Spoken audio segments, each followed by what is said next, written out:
Sir, steel కిను యుద్ధానికి ఏమైనా సంబంధం ఉందా? అది చాలా ఇంపార్టెంట్ క్వశ్చన్. చాలా మంది ఇగ్నోర్ చేసే పాయింట్ ఇది. ప్రెసెంట్ మిడిల్ ఈస్ట్ టెన్షన్స్ లో ఆయిల్ ట్యాంకర్స్, రిఫైనరీస్ మీద బ్లాస్ట్ జరుగుతున్నాయి. వరల్డ్ లో నియర్లీ 20% ఆయిల్ సప్లై అయ్యే హార్మోజ్ రూట్ రిస్కీ అయిపోయింది. దీని వల్ల కొన్ని పోర్ట్స్, రిఫైనరీస్ ఆపరేషన్స్ చాలా స్లో అయ్యాయి. దీని వల్ల గ్లోబల్ ఆయిల్ సప్లై చాలా ఇంపాక్ట్ అయ్యింది. సప్లైస్ తగ్గితే ఆయిల్ ప్రైసెస్ చాలా ఫాస్ట్ గా పెరుగుతాయి అండ్ మార్కెట్ లో ఫ్లక్చువేషన్ స్టార్ట్ అవుతాయి.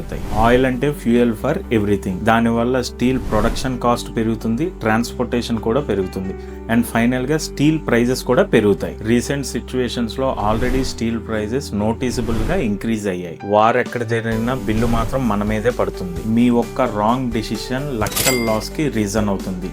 సో నెక్స్ట్ టైం స్టీల్ కొనేటప్పుడు కేర్ఫుల్ గా అనాలిసిస్ చేయండి. మీకు ఇంకా ఏమైనా డౌట్స్ ఉంటే కేతలా శివశంకర్ స్టీల్స్ ని కన్సల్ట్ చేయండి. ఎందుకంటే డబ్బులు ఎవరికి ఊరికే రావు.